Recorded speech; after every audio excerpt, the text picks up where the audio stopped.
अपन discuss कर रहे थे कल केमिकल प्रॉपर्टीज ऑफ एमीन्स की। केमिकल प्रॉपर्टीज ऑफ एमीन्स है ना। तो एमीन्स की केमिकल प्रॉपर्टीज अपन जब डिस्कस कर रहे थे तो उस समय मैंने कहा था कि अपन बेसिक स्ट्रेंथ का कंपैरिजन करेंगे। किस किस के बीच में? एमीन के बीच में, ammonia and aniline. Amine, ammonia and aniline जो है उनके बेसिक स्ट्रेंथ के ऑर्डर का कंपैरिजन करेंगे, that which one is strong base और व्हाई। ऐसा क्यों होता है कि अमोनिया से ज्यादा बेसिक आपके पास कौन है? एमीन है। तो उसका रीजन मैंने कल आपको बताया था कि अगर आपके पास कंपैरिजन आ जाता है in between ammonia and amine, then amine is more basic than ammonia. उसका क्या रीजन है?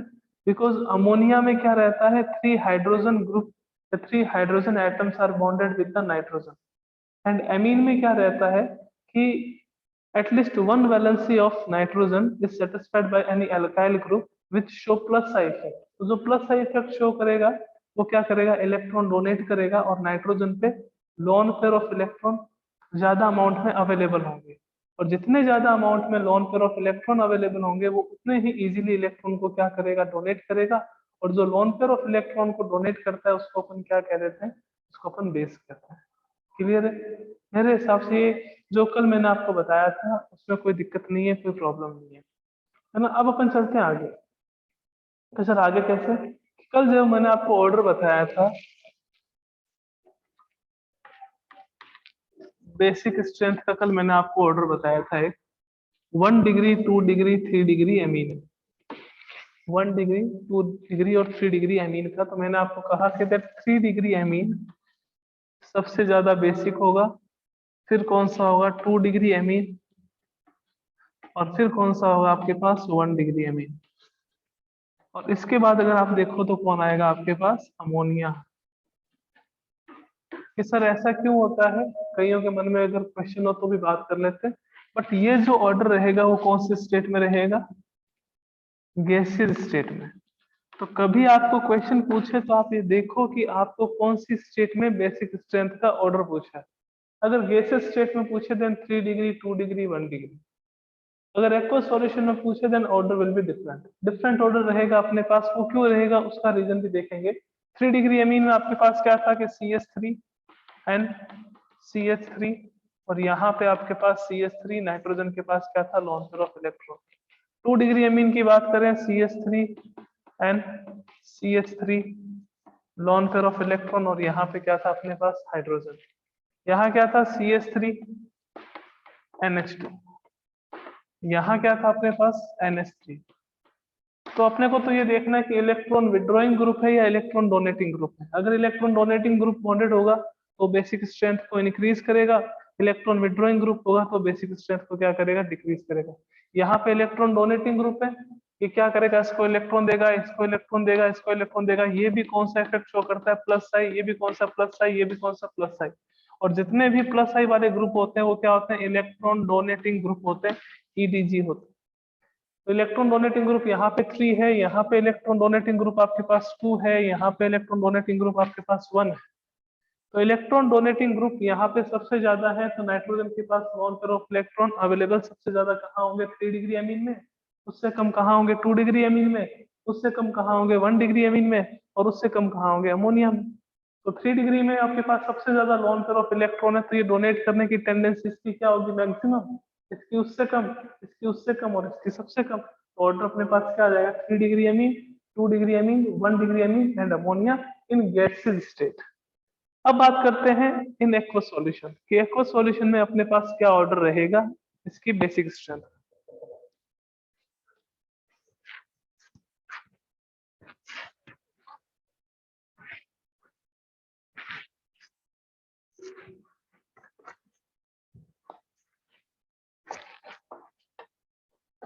ऑर्डर ऑफ बेसिक स्ट्रेंथ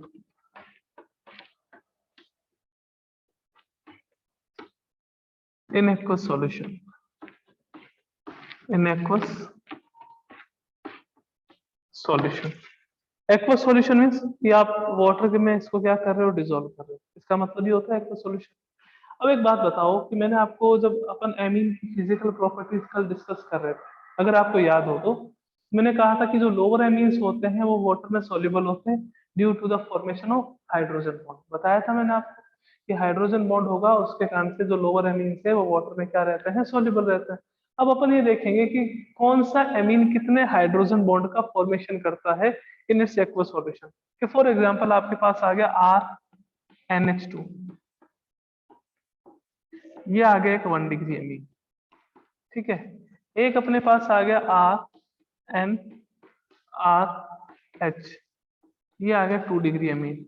और एक अपने पास आ गया RNRR, और ये आपके पास कौन सा आ गया 3 degree amine. 1 degree amine, 2 degree amine और 3 डिग्री एमीन। अपने को देखना है कि कौन जो है कितने ज्यादा हाइड्रोजन बॉन्ड का फॉर्मेशन करेगा वाटर मॉलिक्यूल के साथ, ये अपने को डिस्कस करना है कि कौन सबसे ज्यादा H बॉन्ड का फॉर्मेशन करेगा। तो अगर अपन देखें कि मान लीजिए कि आपके पास ये अमोनियम हो, यानी कि आपके पास अगर बात करें तो ये देखें यहाँ पे एक हाइड्रोजन बॉन्ड का ये फॉर्मेशन कर रहा है, एक हाइड्रोजन बॉन्ड का ये फॉर्मेशन कर रहा है OH2 OH2। यहाँ पे बात करें ये हाइड्रोजन जो है वो किसका फॉर्मेशन कर रहा है OH2, यानी कि H बॉन्ड का। ये जो है वो आपके पास कौन सा बॉन्ड है, H बॉन्ड। ये आपके पास कौन सा बॉन्ड है, H बॉन्ड। और यहाँ पे आपके पास H बॉन्ड का फॉर्मेशन नहीं होगा। अगर इसको अपन अमोनियम सॉल्ट देते हैं कि अमोनियम सॉल्ट में कि सर यहाँ पे भी कोई H हो, अगर यहाँ पे H हो तो कौन सा चार्ज आ जाएगा आपके पास, पॉजिटिव। पॉजिटिव आ जाएगा तो ये भी क्या कर सकता है आपके पास OH2 यानी कि हाइड्रोजन बॉन्ड का फॉर्मेशन कर सकता है। यहाँ पे पॉजिटिव चार्ज आ गया तो एक हाइड्रोजन और आ जाएगा, यहाँ ये भी क्या कर सकता है, H बॉन्ड का फॉर्मेशन कर सकता है। और यहाँ पे पॉजिटिव चार्ज आ गया तो ये भी क्या कर सकता है आपके पास H बॉन्ड का यानी कि हाइड्रोजन बॉन्ड का फॉर्मेशन कर सकता है। अब क्या रहता है कि वो एमीन सबसे ज्यादा स्टेबल होगा जिसमें सबसे ज्यादा आपके पास कौन से बॉन्ड का फॉर्मेशन हो, हाइड्रोजन बॉन्ड का। That amine will be more stable in which more hydrogen bonds are present। अब अगर अपन बात करें 1 डिग्री एमीन की, तो 1 डिग्री एमीन में क्या रहता है, सबसे ज्यादा हाइड्रोजन बॉन्ड प्रेजेंट होता है। फिर आपके पास 2 डिग्री में, फिर आपके पास इसमें रहता है 3 डिग्री में। तो ऑर्डर शुड भी क्या होना चाहिए, ऑर्डर अपने पास कि सर 1 डिग्री एमीन सबसे ज्यादा स्टेबल होना चाहिए, फिर कौन सा आता है 2 डिग्री, और फिर कौन सा आता है आपके पास 3 डिग्री। कि सर ये ऑर्डर रहना चाहिए 1 degree then 2 degree then 3 degree. ऊपर गैसेस स्टेट वाला ऑर्डर कौन सा आया था कि सर वो हमारे पास आया था 3 डिग्री, 2 डिग्री और आपके पास कौन सा आया था 1 डिग्री। बट दिक्कत क्या रहती है, बट प्रॉब्लम क्या रहती है कि सर यहाँ पे प्लस क्यों लगाया आपने, क्या रीजन है कि आपने यहाँ पे प्लस लगाया, आपने अमोनियम सॉल्ट बनाया। कई बच्चों के मन में ये क्वेश्चन आ रहा होगा कि सर यहाँ पे ऐसा क्यों करा। तो क्या रीजन रहता है, देखो कि आप H प्लस यानी कि अपने इलेक्ट्रॉन डोनेट करते हो, डोनेट करने के बाद में, डोनेट करने के बाद भाई इलेक्ट्रॉन डोनेट करेंगे तभी तो उसकी बेसिक स्ट्रेंथ के बारे में पता चलेगा अपने को। तो ये अगर एक हाइड्रोजन एक्सेप्ट करेगा मींस हाइड्रोजन को H प्लस को अपने इलेक्ट्रॉन दे रहा है, तो ये तो उस पर पॉजिटिव चार्ज आएगा और फिर किसका, वाटर के साथ कौन से बॉन्ड का फॉर्मेशन करेगा, हाइड्रोजन बॉन्ड का। अब क्या होता है कि अपन जो एक्वस सॉल्यूशन की बात कर रहे हैं तो ये ध्यान रखना कि स्टेबिलिटी जो है, स्टेबिलिटी जो है वो डायरेक्टली प्रोपोर्शनल होती है नंबर ऑफ H बॉन्ड के। जितने ज्यादा H बॉन्ड बनते हैं उतने ही ज्यादा वो क्या रहता है, स्टेबल। तो अगर अकॉर्डिंग टू स्टेबिलिटी देखें तो 1 डिग्री सबसे ज्यादा स्टेबल होगा because number of hydrogen bond ज्यादा बन रहे हैं। फिर 2 डिग्री रहेगा और फिर आपके पास कौन सा रहेगा, 3 डिग्री। 1 डिग्री सबसे ज्यादा स्टेबल, फिर 2 डिग्री, फिर 3 डिग्री। और वो आयन या फिर वो कंपाउंड सबसे ज्यादा बेसिक होगा जो सबसे ज्यादा स्टेबल हो। तो अकॉर्डिंग टू ये स्टेबिलिटी के ऑर्डर के अकॉर्डिंग अगर बात करें तो अपने पास ऑर्डर क्या आना चाहिए, 1 डिग्री, 2 डिग्री, 3 डिग्री, जो कि 10 अपोजिट है किसके, प्लस आई इफेक्ट वाले ऑर्डर के। भाई अपन क्या देखते थे गैस स्टेट में, इसका प्लस आई कम है, इसका प्लस आई ज्यादा है, इसका प्लस आई आपके पास क्या है, मैक्सिमम। अगर इसका प्लस आई मैक्सिमम है तो ये आपके पास क्या होगा, सबसे ज्यादा बेसिक होगा। बट एक्वा सॉल्यूशन में आते हैं तो अपन क्या कह रहे हैं कि ऑर्डर तो 1 डिग्री, 2 डिग्री, 3 डिग्री होना चाहिए बिकॉज यहाँ पे क्या लग रहा है, यहाँ पे हाइड्रोजन बॉन्ड का फॉर्मेशन ज्यादा हो रहा है, यहाँ पे आपके पास स्टेबिलिटी ज्यादा है। तो आपके पास एक्वस सॉल्यूशन में ना तो ये वाला ऑर्डर होता है ना ये वाला ऑर्डर होता है। वहां पे डिपेंड क्या करता है, एक तो स्टेबिलिटी पे भी डिपेंड करता है, साथ में डिपेंड करता है कि कौन सा ग्रुप बॉन्डेड है, यानी कि एक स्टेरिक हिंड्रेंस। सर ये क्या नई बात लेके आए स्टेरिक हिंड्रेंस। स्टेरिक हिंड्रेंस का मीनिंग क्या हो गया कि देखो आपके पास यहाँ पे R है, यहाँ पे N है, यहाँ पे R है, यहाँ पे आपके पास R, ये loan pair of electron present है इसके पास, ठीक है, ये loan pair of electron present. अब कोई H प्लस आ रहा है, H प्लस को कहे, H प्लस कहेगा कि मैं इलेक्ट्रॉन लेने आ रहा हूँ, बट यहाँ पे ये R जितना बड़ा ग्रुप होएगा, जितना बड़ा R होएगा, यानी कि CH3 आ गया, CH3 और C2H5 के कंपैरिजन में कौन ज्यादा बड़ा होता है? C2H5। C2H5 और C3H7 के कंपैरिजन में कौन बड़ा होता है? C3H7। तो जो जितना बड़ा ये ग्रुप होएगा, ये लोन पेयर ऑफ इलेक्ट्रॉन को डोनेट करने से रोकेगा, ये कहेगा कि भैया आपको loan pair of electron donate नहीं करने, इसको अगर इलेक्ट्रॉन की रिक्वायरमेंट है तो मैं दे देता हूँ। तो अपन कहते हैं इसको स्टेरिक हिंड्रेंस, कि ऐसे ग्रुप जो लोन पेयर ऑफ इलेक्ट्रॉन को डोनेट करने से रोकते हैं, उस प्रोसेस को अपन क्या कहते हैं? स्टेरिक हिंड्रेंस कहते हैं। तो जितना बड़ा ग्रुप होगा तो स्टेरिक हिंड्रेंस आपके पास उतनी ही क्या रहेगी? ज्यादा रहेगी। तो एक्वस सॉल्यूशन में अगर मैं बात करूं कि ऑर्डर क्या रहेगा, तो एक्वस सॉल्यूशन में बेसिक स्ट्रेंथ का जो ऑर्डर है वो कुछ किस प्रकार से रहेगा? अगर इथाइल ग्रुप प्रेजेंट हो तो क्या होगा, और अगर मिथाइल ग्रुप प्रेजेंट हो तो क्या होगा? तो देखो 2 डिग्री एमीन सबसे ज्यादा होगा, C2H5 का होल ट्वाइस NH। फिर आपके पास कौन सा आएगा? 3 degree C2H5 whole thrice N। फिर कौन सा आएगा आपके पास? C2H5 NH2। और फिर कौन सा आएगा आपके पास? अमोनिया, अगर इथाइल ग्रुप प्रेजेंट हो इन एक्वस सॉल्यूशन। कि सर कैसे? एक स्टेबिलिटी तो देखी जाती है, स्टेबिलिटी के साथ साथ अपने को प्लस साइड इफेक्ट भी देखना है, अपने को स्टेरिक हिंड्रेंस भी देखना है, सारी चीजें देखनी पड़ेगी। अब सर इन दोनों में से अगर अपन गैसेस स्टेट की बात करें तो ये वाला ज्यादा था, मैंने कहा एकदम ज्यादा था, बट यहाँ पे अब क्या हो गया? 3 C2H5 वाले ग्रुप आ गए, नाइट्रोजन आ गया यहाँ पे C2H5 है, यहाँ पे C2H5 है, यहाँ पे C2H5 है, और यहाँ क्या है? Lawn pair of electron. ये जो C2H5 है वो बल्की ग्रुप है, कि सर बल्की का मतलब मैंने कहा बड़ा ग्रुप है, बड़ा ग्रुप है तो इसका जो स्टेरिक हिंड्रेंस होगा, स्टेरिक हिंड्रेंस होगा वो क्या होगा? ज्यादा। स्टेरिक हिंड्रेंस, हिंड्रेंस का मतलब होता है रोकना। अब कोई भी आपके पास यहाँ पे H प्लस आएगा कि मेरे को तो इलेक्ट्रॉन मिल रहे हैं, मैं जा रहा हूँ, बट ये कहेगा नहीं बेटा आपको नहीं जाना। तो क्या होगा कि इस H प्लस से, H प्लस जो इलेक्ट्रॉन लेने आ रहा था, नाइट्रोजन जो अपने इलेक्ट्रॉन डोनेट कर रहा था, इसको ये क्या करता है? रोक देता है। तो उसको अपन क्या कहते हैं? Steric hindrance. अदरवाइज तो ऑर्डर में कोई दिक्कत ही नहीं थी, 3 डिग्री पहले आ जाता, फिर 2 डिग्री आ जाता, फिर 1 डिग्री आ जाता। तो अगर इथाइल ग्रुप प्रेजेंट हो, तो इथाइल ग्रुप प्रेजेंट होने पे बेसिक स्ट्रेंथ का जो ऑर्डर है वो क्या रहता है? 2 डिग्री, 3 डिग्री, 1 डिग्री, फिर आपके पास कौन सा आ जाता है? अमोनिया। और अगर मिथाइल ग्रुप प्रेजेंट हो, CH3 ग्रुप प्रेजेंट हो, तो आपके पास क्या रहेगा? CH3 का होल ट्वाइस NH, फिर आपके पास रहेगा CH3 NH2, और फिर आपके पास रहेगा CH3 का whole thrice NH, sorry N, और फिर आपके पास कौन सा रहेगा? अमोनिया। ये जो रीजन है वो क्या है? दोनों इफेक्ट लगा रहे हैं, कौन कौन से? एक तो एल्काइल ग्रुप का plus I effect, alkyl group plus I effect show करता है वो, प्लस आई शो करेगा तो बेसिक स्ट्रेंथ को क्या करेगा? इंक्रीज। साथ में क्या लग रहा है आपके पास यहाँ पे? Steric hindrance. Steric hindrance means lone pair of electron को डोनेट करने से रोकना, डोनेट करने से रोकना, उसको अपन क्या कहते हैं? स्टेरिक हिंड्रेंस कहते हैं। तो ध्यान में रखिएगा कि अगर आपको कह दे कि गैसेस स्टेट में, गैसेस स्टेट में ऑर्डर क्या रहेगा, तो वो रहेगा 3 डिग्री, 2 डिग्री, 1 डिग्री। अगर एक्वस सॉल्यूशन में पूछ ले तो इथाइल ग्रुप हो तो ये वाला, मिथाइल ग्रुप हो तो ये वाला, सीधा सीधा ऑर्डर लिखना है अपने को, तो मार्क्स से ही मार्क्स मिल जाए। ओके, तो आइए चलते हैं आगे नेक्स्ट।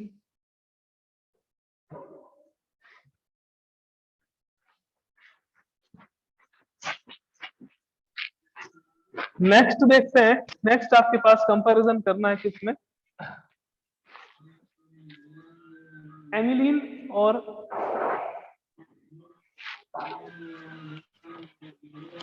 Aniline versus ammonia. इन दोनों में कौन सा ज्यादा, इन दोनों में कौन सा ज्यादा बेसिक है और क्यों है? क्या रीजन? इन दोनों में, एनिलीन और अमोनिया में कौन सा ज्यादा बेसिक है और क्यों है? क्या रीजन है? रीजन पता होना चाहिए अपने को, रीजन नहीं पता होगा दिक्कत हो जाएगी, है ना।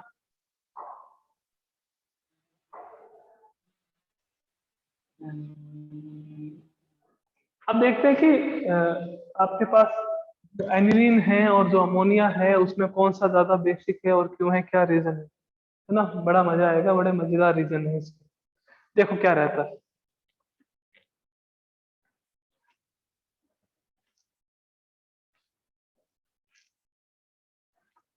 ये आपके पास होता है एनिलीन NH2, ठीक है। और ये आपके पास होता है अमोनिया। देखो लोन पेयर ऑफ इलेक्ट्रॉन दोनों में ही प्रेजेंट होता है, लोन पेयर ऑफ इलेक्ट्रॉन दोनों में ही प्रेजेंट होते हैं, दोनों की टेंडेंसी होती है कि ये इलेक्ट्रॉन को डोनेट करें, ठीक है। बट अपने को क्या है, अगर अपने कभी भी लाइफ में यानी कि 11th में या 12th में रेजोनेंस पढ़ा हो, तो वहां पे ये देखा होगा कि वो सारी स्पीसीज जिसके ऊपर पॉजिटिव चार्ज हो, वो सारी स्पीसीज जिसके पास लोन पेयर ऑफ इलेक्ट्रॉन हो, वो कौन सा इफेक्ट शो करती है, वो शो करती है प्लस एम इफेक्ट। कौन सा इफेक्ट शो करती है मेरे प्यारे बच्चों, प्लस एम इफेक्ट। अब प्लस एम इफेक्ट वाले क्या होते हैं इलेक्ट्रॉन डोनेटिंग ग्रुप है, इलेक्ट्रॉन डोनेटिंग ग्रुप। बट ये अपने इलेक्ट्रॉन किसको डोनेट करते हैं,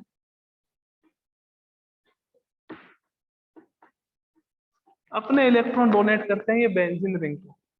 किसको डोनेट करते हैं, बेंजीन रिंग को।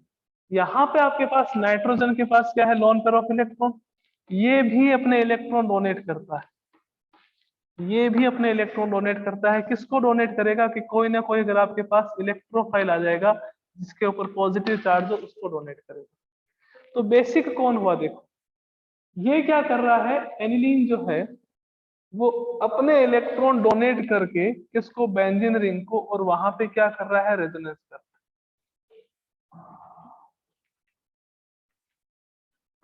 रेजोनेंस कर रहा है। अब रेजोनेंस कर रहा है अपनी स्टेबिलिटी बढ़ाने की। अगर यहाँ पे कोई भी इलेक्ट्रोफाइल आ गया लाइक H+ आ गया, तो ये इसको इलेक्ट्रॉन नहीं देगा, ये क्या करेगा, अपनी बेंजीन रिंग को ही इलेक्ट्रॉन देगा। तो बेंजीन रिंग को ही अगर ये इलेक्ट्रॉन देगा तो इसके पास इलेक्ट्रॉन डोनेट करने के लिए होंगे ही नहीं, मीन्स ये इलेक्ट्रॉन डोनेट बेंजीन रिंग को कर रहा है, ना कि आपके पास किसी इलेक्ट्रोफाइल यानी कि पॉजिटिवली चार्ज स्पीसीज को कर रहा है। इसके कारण से अपन ये कहते हैं कि एनिलीन जो है वो क्या रहता है, कम बेसिक होता है किससे, अमोनिया से। अमोनिया जो है, अमोनिया में ओनली कौन से एलिमेंट्स बॉन्डेड है, सर ओनली हाइड्रोजन है, तो वहां पे तो रेजोनेंस का कोई चांस नहीं है।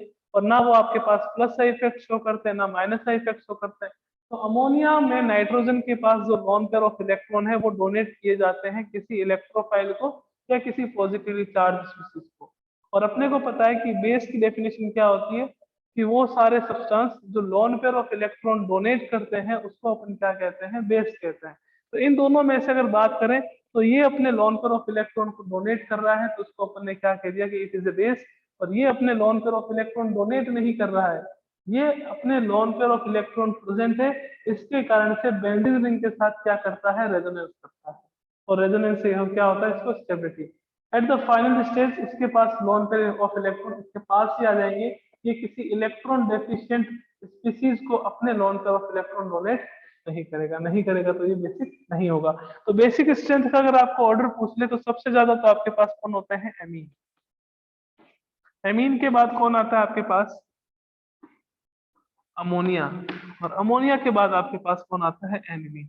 ये बेसिक स्ट्रेंथ का क्या रहता है, ऑर्डर रहता है, amine, ammonia and after that aniline. ये ऑर्डर रहेगा किसका, बेसिक स्ट्रेंथ। क्लियर है, क्यों है, बिकॉज यहाँ पे प्लस आई वाले ग्रुप होते हैं, तो इन दोनों में से ये ज्यादा हो गया, इन दोनों में से ये कम क्यों है, बिकॉज ये क्या करता है, बेंजीन रिंग के साथ रेजोनेंस करता है। क्या करता है, रेजोनेंस। तो यहाँ पे कोई रेजोनेंस नहीं होता, तो ये अपने इलेक्ट्रॉन क्या करता है, डोनेट करता है। और अमोनिया में कोई भी प्लस आई वाला ग्रुप नहीं होता, नहीं होता, तो ये अमोनिया जो है वो एमीन से कम बेसिक होता है। क्लियर है बात, चले आगे, पक्का, आगे चलते हैं। तो ये आपके पास हो गया बेसिक स्ट्रेंथ यानी कि basic nature, first chemical properties की। अब सेकंड केमिकल प्रॉपर्टीज के बारे में देखते हैं, सेकंड केमिकल प्रॉपर्टीज क्या है। यहां तक अगर समझ आ गया हो तो एक बार हैंड रेज कर दीजिए अपना, चलते हैं।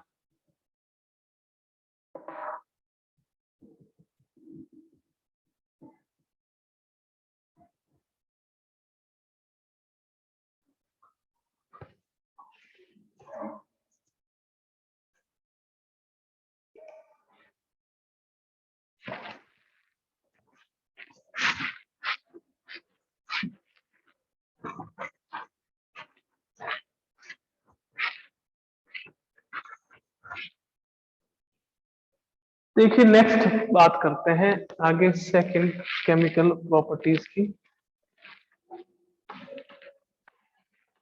Reaction with acid halide, acid halide, या फिर अपन इसको क्या कहते हैं, एसाइलेशन भी कहते हैं। क्या कहते हैं, एसाइलेशन। एल्काइलेशन मैं नहीं कराऊंगा, एल्काइलेशन आपको करवा चुका हूँ, वही हॉफमान वाली रिएक्शन थी ना, हॉफमान अमोनोलाइसिस, जिसमें अपन क्या कर रहे थे, हाइड्रोजन को बाहर निकाल रहे थे और एल्काइल ग्रुप ऐड कर रहे थे, तो वो क्या था, एल्काइलेशन था। ये कौन सा है आपके पास, एसाइलेशन है। क्या रहता है, देखो कि आपके पास है ये RNH2 एमीन, इसकी रिएक्शन आपको करवानी है RCOCl से। किससे करवानी है, RC double bond O Cl से, RCOCl, एसिड हैलाइड से, है ना। एसाइलेशन में अपन एनहाइड्राइड से भी रिएक्शन करवाते हैं, ये बता दूं मैं आपको। तो क्या होता है कि यहाँ से ये बॉन्ड टूट जाता है, यहाँ से ये बॉन्ड डिसोसिएट हो जाएगा, तो किसका फॉर्मेशन होगा, देखो RNH, C double bond O, और आपके पास C double bond O group, C double bond O NH group कौन सा ग्रुप होता है, अमाइड ग्रुप। तो अगर इसकी नेमिंग करें तो वो क्या होगा, एन एल्काइल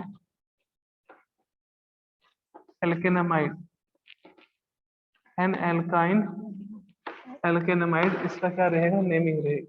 ठीक है ना। अगर आप क्या करवाते हो, जैसे 2 डिग्री एमीन ले लीजिए, CH3 CH2 NH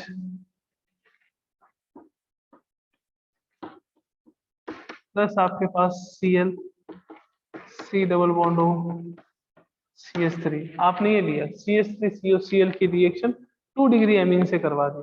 अब 2 डिग्री एमीन से करवा दी तो क्या होगा, HCl तो बाहर निकलेगा, माइनस क्या आ गया आपके पास, HCl, और अब प्रोडक्ट क्या मिल जाए, CH3 C double bond O N CH3 CH2 CH3 CH3। तो सर इसका IUPAC नेम क्या होगा, देखो अमाइड ग्रुप है, ये वाला ग्रुप होता है, C double bond O N आ जाता है, कौन सा ग्रुप होता है, अमाइड। अब देखो नाइट्रोजन पे अमाइड ग्रुप, ये तो आपके पास चेन में कौन आएगा, ये आएगा 1 और 2। अब नाइट्रोजन के साथ ही CH3 बॉन्डेड है, नाइट्रोजन के साथ ही C2H5 बॉन्डेड है। नाइट्रोजन के साथ CH3 है, तो CH3 को तो अपन क्या कहते हैं कि सर इसको कहते हैं मिथाइल। C2H5 को अपन क्या कहते हैं सर, इसको कहते हैं इथाइल। तो अकॉर्डिंग टू अल्फाबेटिक ऑर्डर पहले कौन आता है कि सर, पहले इथाइल आता है। देखो क्या लिखेंगे, एन इथाइल, एन मिथाइल 1 2, यहाँ पे क्या आएगा, acetamide, N ethyl N methyl acetamide. या अगर IUPAC लिख रहे हैं ना, तो IUPAC लिख रहे हैं तो इसको कहेंगे इथेनामाइड। IUPAC लिख रहे हैं तो उसको क्या कहेंगे, इथेनामाइड। तो हमेशा ध्यान रखिएगा, अगर आप एसिड हैलाइड के साथ या एस्टर के साथ रिएक्शन करवाते हो, तो रिएक्शन करवाने पे किसका फॉर्मेशन होता है, अमाइड का फॉर्मेशन होता है। अब एक छोटी सी रिएक्शन आप लोगों के लिए, है ना। आप ये बता दो कि 3 डिग्री एमीन जो है वो एसिड हैलाइड के साथ रिएक्शन करके क्या प्रोडक्ट देगा। हमेशा रिमूवल, रिमूवल जो है वो किसका होगा, HCl का। 1 डिग्री में आपके पास कितने हैं, 2 HCl है, तो कोई भी एक रिमूव हो सकता है। 2 डिग्री में एक है तो रिमूव हो सकता है। 3 डिग्री जो है वो उसके साथ रिएक्शन करेगा नहीं, मतलब CH3Cl का फॉर्मेशन नहीं होगा, ओनली HCl। तो 3 डिग्री नो रिएक्शन देता है। अगर आपके पास 1 डिग्री है तो एल्काइल एल्केनामाइड बनता है, और अगर 2 डिग्री है तो डाई एल्काइल कह दीजिए, या फिर आप अलग अलग ग्रुप हैं अगर आपके पास, जैसे यहाँ पे है इथाइल और मिथाइल, तो एथाइल मिथाइल इथेनामाइड कह दीजिए ना। वो डिपेंड करता है कि आपने क्या लिया है, बट 3 डिग्री एमीन इसके साथ रिएक्शन नहीं करेगा। अब एसाइलेशन करवा रहे हैं तो एसिड हैलाइड के साथ साथ, एसिड हैलाइड के साथ साथ एनहाइड्राइड के साथ भी इसकी रिएक्शन करवा सकते हैं। एनहाइड्राइड के साथ CH3 NH2। अब अगर मैं किसी से पूछता हूँ कि एनहाइड्राइड क्या होता है, तो मेरे हिसाब से वो बता देगा। एनहाइड्राइड मतलब CH3 C double bond O C double bond O CH3। ये क्या होता है, एनहाइड्राइड। ये कौन सा एनहाइड्राइड है, देखो यहाँ पे नंबर ऑफ कार्बन कितने 2, यहाँ पे नंबर ऑफ कार्बन कितने 2, 2 कार्बन हो तो उसको क्या कहते हैं कि सर इथेन कहते हैं। मैंने कहा ethanoid.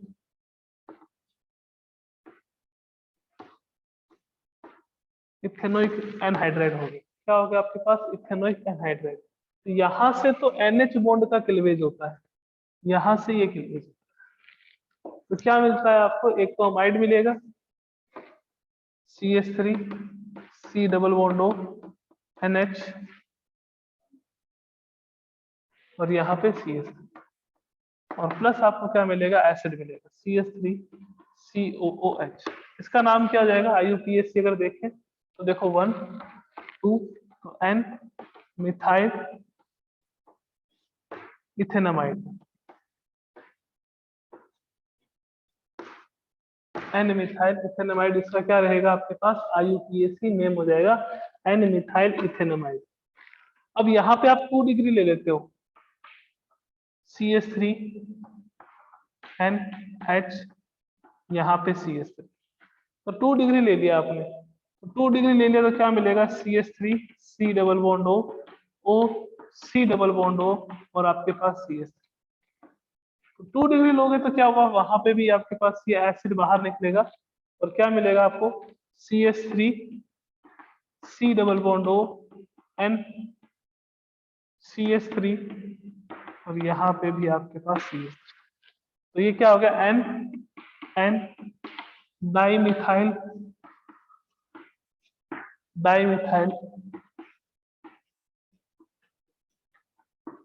Ethanamide, N dimethyl ethanamide, और ऊपर क्या हो गया आपके पास? N methyl ethanamide. 3 डिग्री इसके साथ भी रिएक्शन नहीं देगा। तो अगर आपको कभी कह दे कि how to differentiate between 1 degree 2 degree 3 degree amine, अपन क्या कर सकते हैं? उसकी रिएक्शन एसिड हैलाइड के साथ करवा दो, उसकी रिएक्शन आप एनहाइड्राइड के साथ करवा दो, तो डिफरेंट प्रोडक्ट मिलते हैं। इसमें N मिथाइल इथेनामाइड मिलता है, इसमें N डाइमिथाइल इथेनामाइड मिलता है, और 3 डिग्री है वो आपके पास क्या करेगा? केमिकल रिएक्शन ही नहीं देगा। 3 डिग्री जो है वो आपके पास क्या नहीं करेगा? केमिकल रिएक्शन ही नहीं देगा।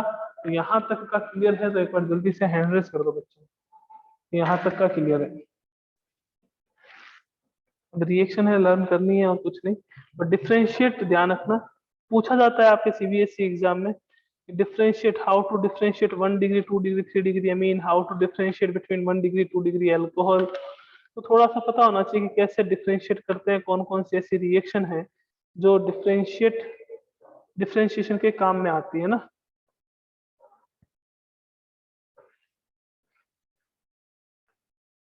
यहाँ तक क्लियर है 70% स्टूडेंट्स के, बिकॉज 20 स्टूडेंट्स टोटल है और 14 का हैंड रेज है। चलो 15, चलो 75% हो गया। ओके 80 कहना पड़ता है हैंड रेज करने के लिए ना। चलिए नेक्स्ट रिएक्शन देख लेते हैं।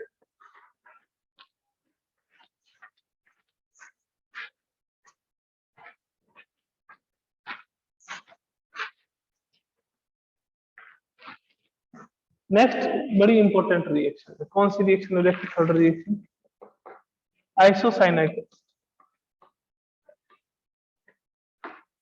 आइसोसाइनाइड टेस्ट है ना, कौन देता है? 1 डिग्री एमीन। 1 डिग्री एमीन के अलावा कोई भी ऐसा एमीन नहीं है जो आइसोसाइनाइड टेस्ट देता है। काफी इंपॉर्टेंट रिएक्शन है। अगर आपको प्रैक्टिकल के रेस्पेक्ट में देखें तो भी आइसोसाइनाइड टेस्ट को साथ में अपन कार्बिल एमीन रिएक्शन भी क्या, कार्बिल एमीन रिएक्शन। इसमें क्या होता है? एमीन से आइसोसाइनाइड का फॉर्मेशन होता है in the presence of chloroform and potassium hydroxide और सोडियम हाइड्रोक्साइड। कैसे? तो देखो RNH2 plus CHCl3 plus 3KOH, इससे क्या मिलेगा? RNC प्लस आपके पास क्या आएगा? 3KCl प्लस आपके पास क्या आएगा? 3H2। ये आपके पास क्या आ गया? आइसोसाइनाइड।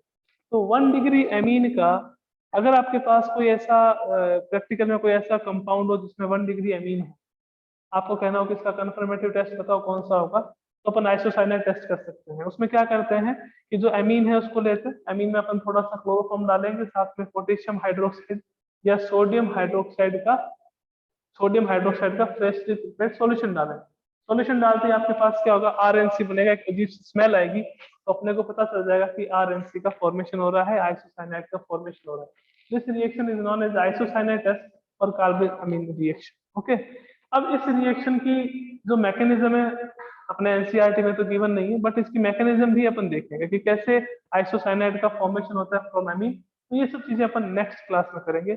ओके, तो मिलते हैं नेक्स्ट क्लास में। इसकी जो केमिकल रिएक्शन थोड़ी बहुत वो रह जाती है वो, और साथ में इसकी मैकेनिज्म के साथ। ओके बच्चों, bye, take care, thank you so much.